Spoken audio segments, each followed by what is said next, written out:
You are here. You are here.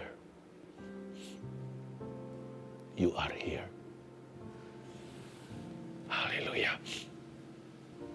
Sampaikan sabdamu. Sembunyikan hamba-Mu rapat-rapat di balik salib-Mu.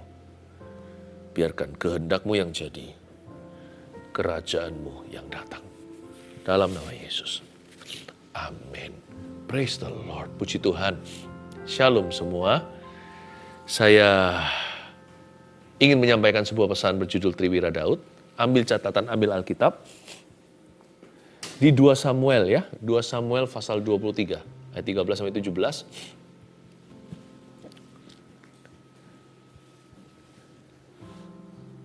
Cerita 3 pahlawan ini akan mempersiapkan kita menjelang akhir tahun untuk berdoa. Mengambil sikap hati atau posisi di hadapan Allah untuk mendengar suaranya. Dan kalau kita mau melangkah ke tahun depan, belajar dari 3 pahlawan ini. Saya yakin kalau kita menerapkan apa yang mereka lakukan, terutama jikalau kita mengaplikasikan hati mereka bertiga, saya yakin kita tidak akan salah jalan masuk tahun depan. Hari-hari ini sudah waktunya masa-masa kita tenang dan berdoa.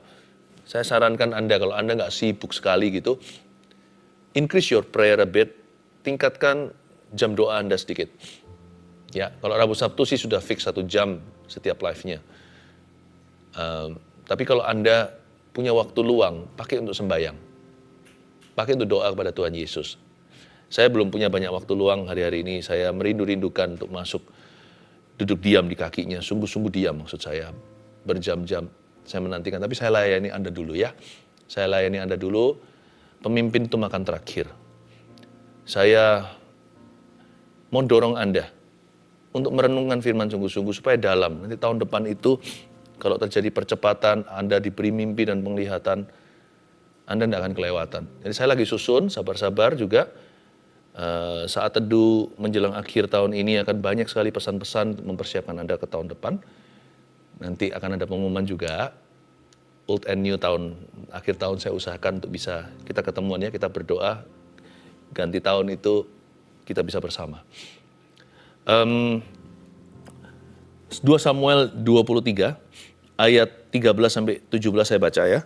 Sekali datanglah 3 orang dari ke-30 kepala mendapatkan Daud menjelang musim menuai dekat gua Adulam, sedang sepasukan orang Filistin berkemah di lembah Refaim. Pada waktu itu Daud ada di dalam kubu gunung dan pasukan pendudukan orang Filistin. Pada waktu itu ada di Betlehem. Lalu timbullah keinginan pada Daud dan ia berkata, sekiranya ada orang yang memberi aku minum air dari perigi Betlehem yang ada di dekat pintu gerbang. Lalu ketiga pahlawan itu menerobos perkemahan orang Filistin. Mereka menimba air dari perigi Betlehem yang ada dekat pintu gerbang, mengangkatnya dan membawanya kepada Daud. Tetapi Daud tidak mau meminumnya, melainkan mempersembahkannya sebagai korban curahan pada Tuhan. Katanya, jauhkanlah daripadaku ya Tuhan untuk berbuat demikian. Bukankah ini darah orang-orang yang telah pergi dengan mempertaruhkan nyawanya? Dan ia tidak mau meminumnya. Itulah yang dilakukan ketiga pahlawan itu. Triwira Daud ya. Ayat 13 dulu. Coba saya jelaskan, sekali datanglah 3 orang dari ke-30 kepala mendapatkan Daud. 10% saja dari 30 pahlawan gagah perkasa, ada 3 yang mendekat lebih dari yang lainnya. Seperti murid Yesus ada 12, tapi 3 itu dekat sekali. Contohnya di Getsemani, termasuk di Gunung Transfigurasi. Ketika Yesus berubah rupa, selalu aja Petrus, Yohanes, Yakobus. Jangan jadi orang yang mendekat sama Tuhan itu tanggung. Kalau mau dekat itu dekat beneran. Sungguh-sungguhlah dengan Tuhan. Bukan berarti kita merasa lebih rohani dari orang lain atau bersaing yang gak sehat. Tapi kalau kita mau dekat sama Tuhan, memang kita harus berlomba-lomba. Bukan saling membandingkan ya, itu urusan sendiri-sendiri. Tetapi kalau kita mau mendekat sama Tuhan, mendekatlah dengan segenap hati, segenap jiwa, akal budi, dan kekuatan. Nah, berikut ini nanti adalah tuntunan bagi orang-orang yang dipilih sama Tuhan untuk mendekat kepadanya. Dan tidak semua orang mau menempuh jalan itu. Tahu nggak? Nggak semua orang ingin mendekati Tuhan. Padahal Tuhan itu loh, indah tak terhingga. Nah, 3 orang dari ke-30 berarti 10% saja. Mereka datang mendapatkan Daud menjelang musim menuai dekat Gua Adulam. Sedang sepasukan orang Filistin itu berkemah di lembah Refaim. Jadi 3 orang dari 30 mereka datang mendapatkan Daud. Ngapain sih? Kira-kira mereka datang ke Daud itu mau minta sesuatu? Nggak salah sih. Tapi I don't think so. Mereka datang mendekat ke Daud itu kayaknya mereka datang untuk cari tahu apa kabar dengan pemimpinnya. Mereka datang untuk bertanya, how are you? Bukan basa-basi tapinya. Banyak orang berkata, how are you? Tapi mereka tidak tertarik pada dirimu. Mereka hanya bicara tentang dirinya. Jadi pertanyaan how are you tadi itu hanyalah pembuka pembicaraan saja. Tapi orang 3 ini serius. Karena kita tahu ceritanya. Mereka tidak mengemukakan keinginannya atau keperluannya. Mereka bahkan juga tidak datang untuk didengarkan. Mereka datang itu to serve and to listen. Mereka datang untuk melayani dan mendengarkan pemimpinnya. Yang kita ikuti itu bukan Daud. Lebih dari Daud. Anak Daud, Yesus Kristus. Tuhan di atas segala Tuhan. Raja di atas segala raja. Juru selamat kita yang sudah mati untuk kita apalagi. Dan juga yang juga sudah bangkit untuk kita semua. Jikalau Triwira itu begitu tinggi dedikasi, apalagi kita kepada Tuhan Yesus anak Daud itu. Kalau mereka datang mendapatkan Daud, bukan untuk mendapatkan sesuatu. Mereka datang untuk mendapatkan Daud, bukan mendapatkan apa. Bukan mendapatkan sesuatu untuk mereka. Mereka datang untuk mendapatkan Daud. Do you come to Jesus to get Jesus? Apakah Anda datang kepada Yesus untuk mendapatkan Yesus atau Anda datang kepada Yesus untuk mendapatkan sesuatu dari Yesus? Makanya kita tuh dipanggil untuk mencari wajahnya.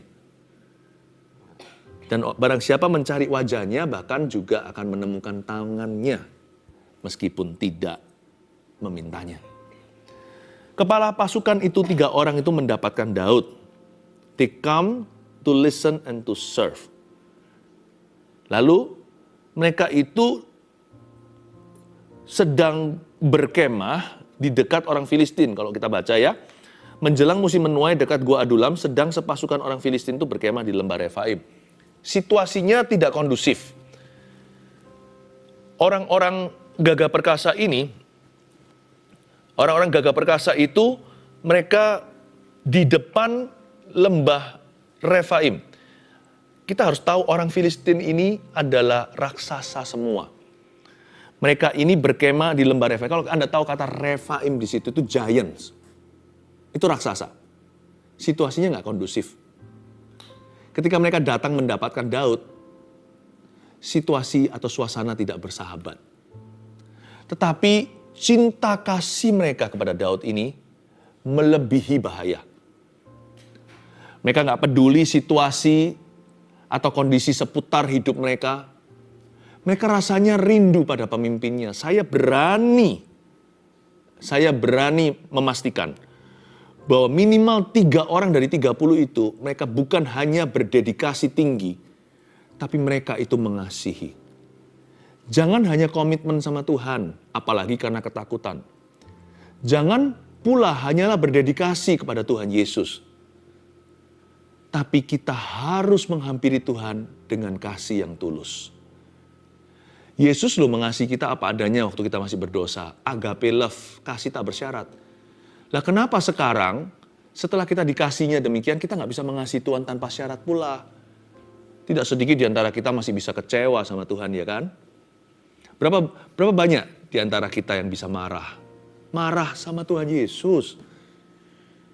Sekalipun 30 orang itu disebut pahlawan Daud, mereka itu ternama.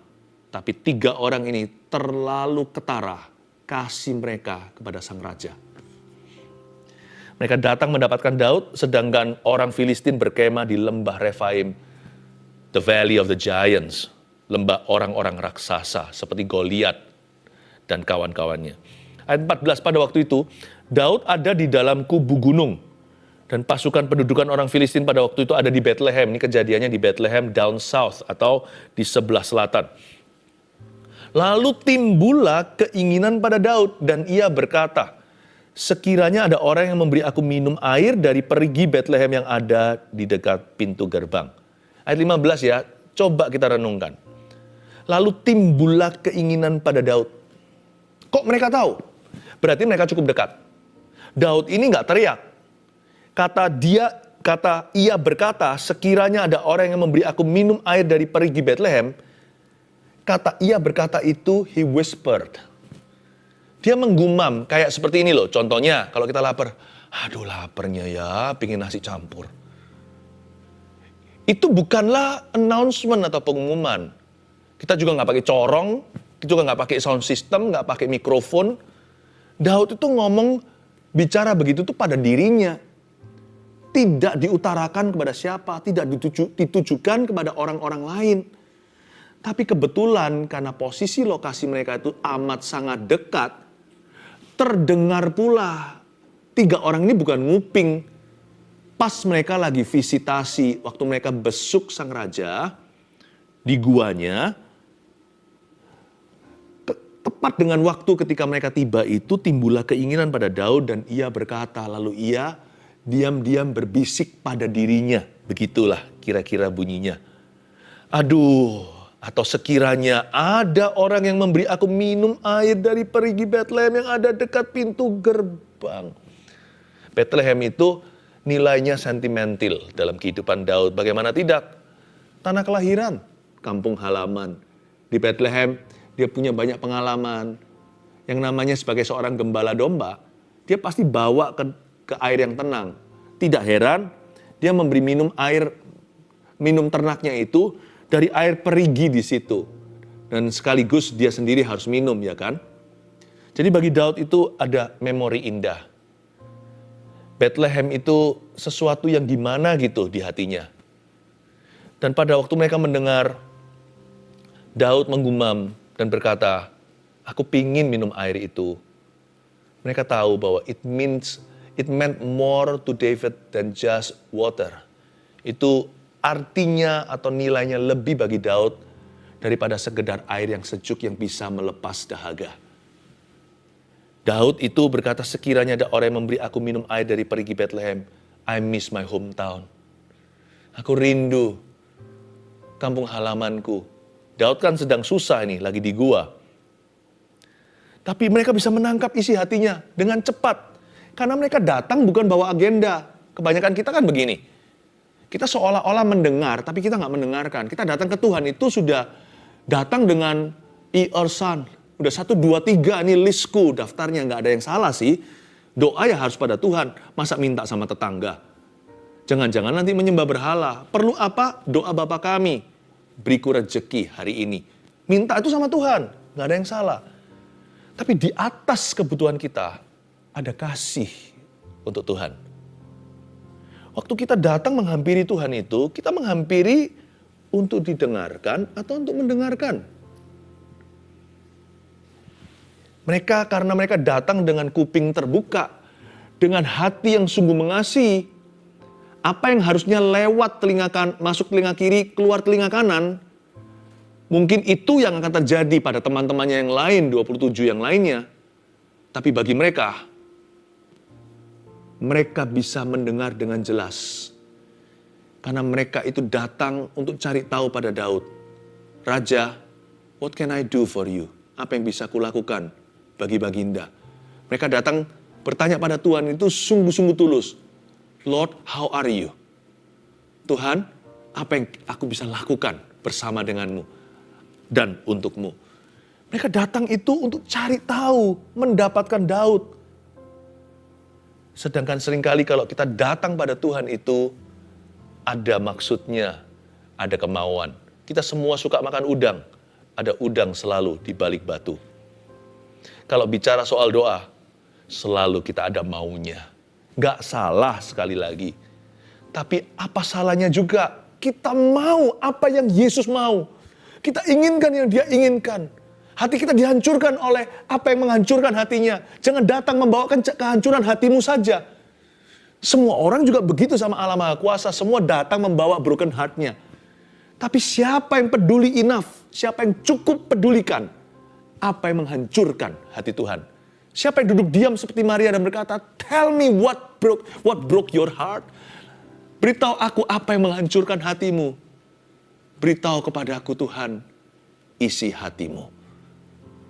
Jarang loh yang seperti itu. Itu mungkin salah satu arti banyak yang dipanggil.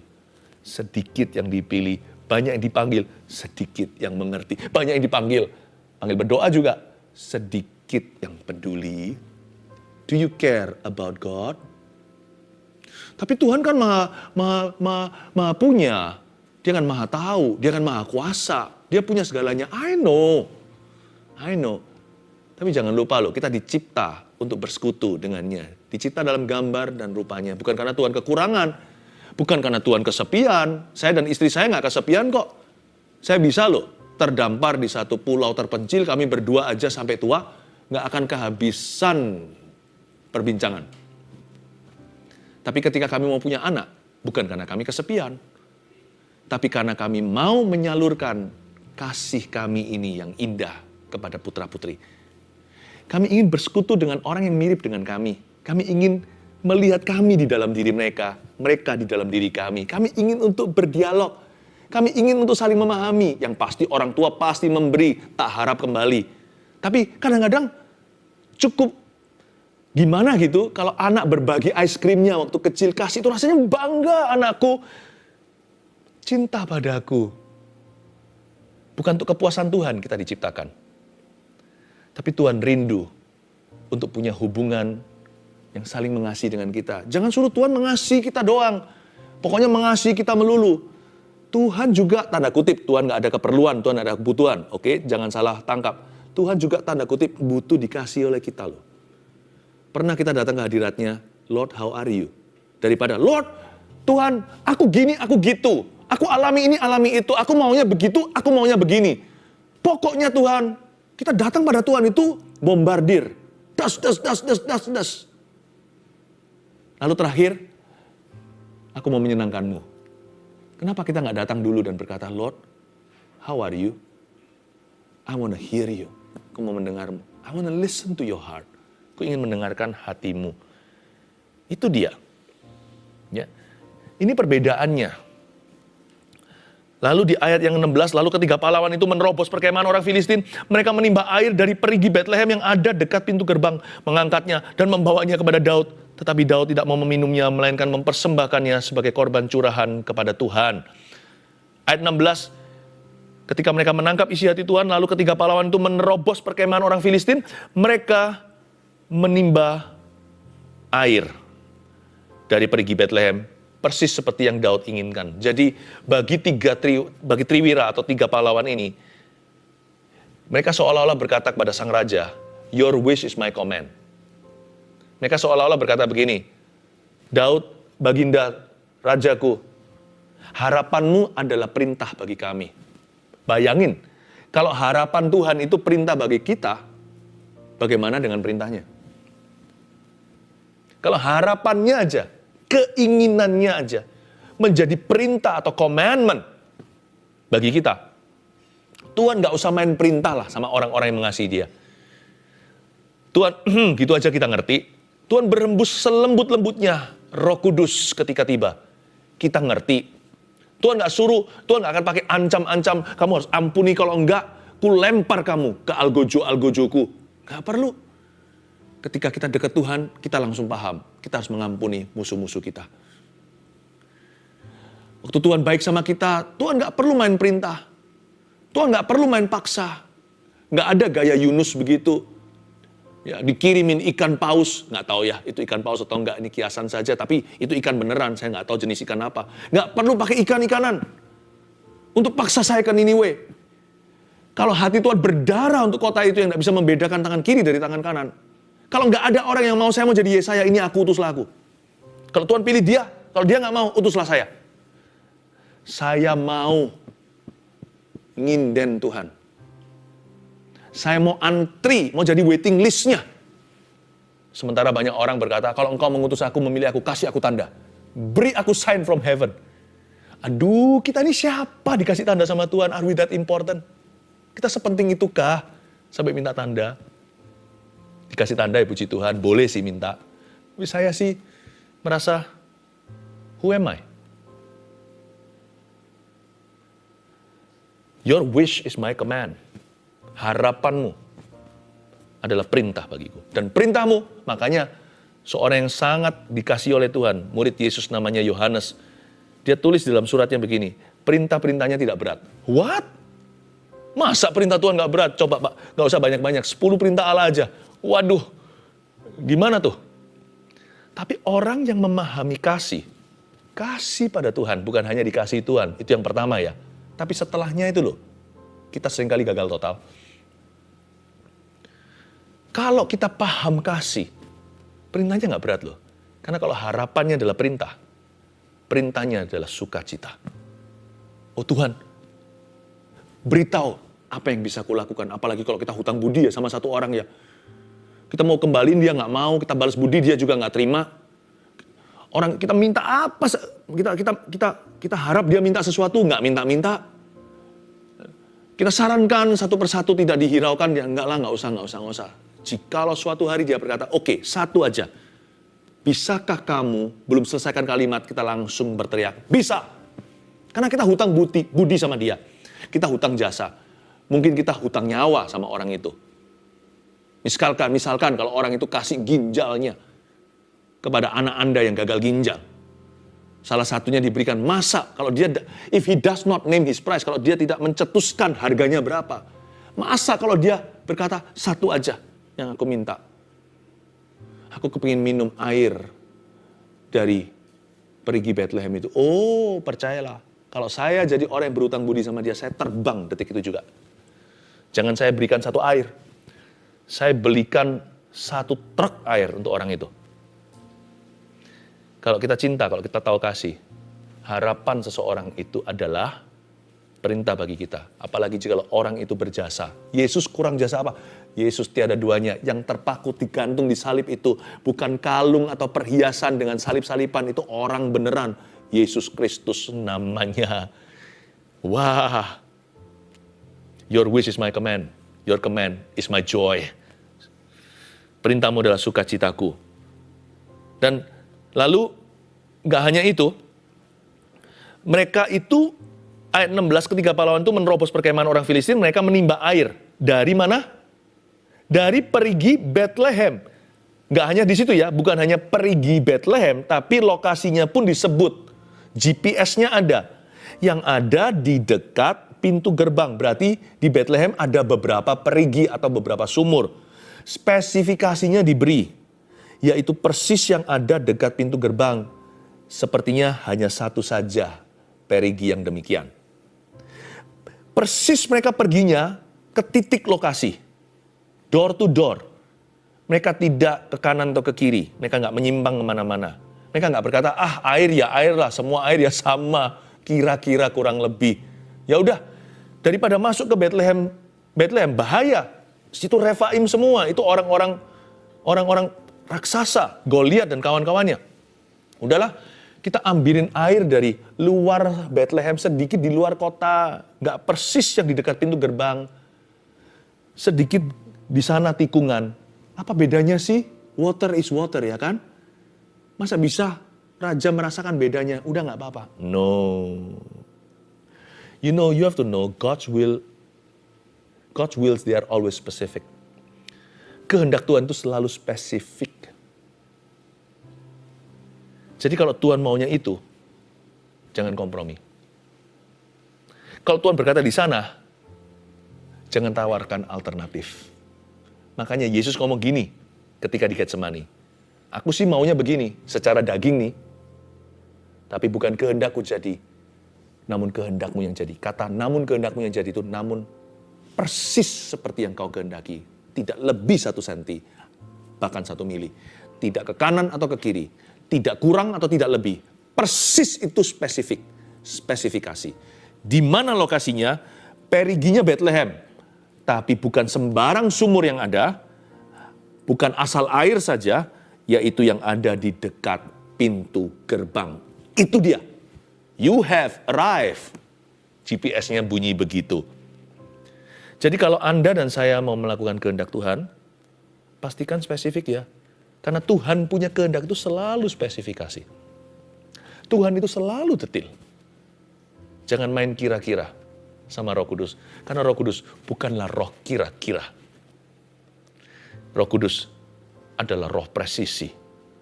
Kehendakmu jadi. Tapi Daud nggak mau minum akhirnya. Karena Daud memang bukan Yesus kan. Melainkan mencurahkan persembahannya itu. Melainkan mempersembahkan sebagai korban curahan. Lalu dia berkata, jauhlah padaku untuk berbuat demikian. Mereka itu mempertaruhkan darah dan ia nggak mau meminumnya. Itu yang dilakukan ketiga pahlawan. Ya, sama ya. Segala sesuatu itu ujungnya selalu kemuliaan Allah dalam kehidupan kita, bukan kemuliaan kita. Daud pun nggak berani, karena orang-orang itu mempertaruhkan nyawa. Sedikit tambahan aja, sebelum saya kasih rangkuman atau summary daripada sharing hari ini, ada hal-hal tertentu next year tahun depan yang tidak boleh Anda terima. Nggak tahu itu apa. Catat aja, taruh di hati, nanti waktunya God will ring the bell. Di dalam spirit atau dalam roh Anda akan dinyalakan alarmnya. Yang ini jangan kamu terima. Karena yang beginian hanya untuk Tuhan. Ya. Ada hal-hal tertentu yang tidak boleh kita terima sekalipun kita bisa. Ada hal tertentu yang kita harus tolak mentah-mentah. Dan sopan-sopan dan berkata, no, aku tidak bisa menerima ini atau mengambil ini. Karena ini milik Tuhan di hidupku. Ya, 3 hal. Kita pelajari Triwira Daud seperti apa ya? Nomor 1, menghampiri Tuhan untuk mendengarkan isi hatinya. Seperti saya katakan tadi, sebagian besar dari kita itu selalu menghampiri Tuhan untuk didengarkan isi hatinya. Isi hatinya itu N huruf kecil, yaitu isi hatimu. Hanya sedikit saja yang datang ke Tuhan untuk mendengarkan isi hatinya, bukan untuk didengarkan isi hatimu. Kita datang ke Tuhan untuk mendengarkan Dia, bukan supaya kita didengarkan. Kalau kita bisa begini, nggak akan salah jalan tahun depan. Karena nanti Tuhan akan nyatakan kehendaknya. Karena firman berkata, tak seorang pun mencari wajahku tidak menemukan. Kalau kita datang untuk mendengarkan isi hatinya yang akan kita terima. Dari situ mulailah berencana. Jangan sebaliknya, rencana dulu, proposal ke Tuhan Yesus. No, tanya dulu, Tuhan apa kehendakmu, barulah buat perencanaan. Yang kedua, melawan segala ketakutan demi apa yang Tuhan inginkan. Catat. Yang kita bisa pelajari dari Triwira ini adalah, selain menghampiri Tuhan untuk mendengarkan isi hatinya adalah, kita mesti harus melawan segala ketakutan. Demi apa? Demi apa yang Tuhan inginkan. Pokoknya, kalau Tuhan inginkan sesuatu dalam hidupmu ya, beda-beda setiap orang. Kecuali kalau apa yang universal atau apa yang umum. Seperti mengasihi, seperti tidak berzina, seperti belajar memberi, bersyukur, itu semua kan umum. Tapi nggak semua keinginan Tuhan itu rata di antara kita. Karena setiap orang juga punya kumat-kumatan yang berbeda. Setiap orang punya penyakitnya sendiri. Setiap orang punya kekurangan, setiap orang punya kelebihan. Karena itu ada juga keinginan-keinginan Allah yang nggak sama antara Anda dan saya. Beda dirimu, beda diriku. Kecuali yang umum sekali lagi. Tapi semua harus berlandaskan firman, semua harus di dalam Tuhan.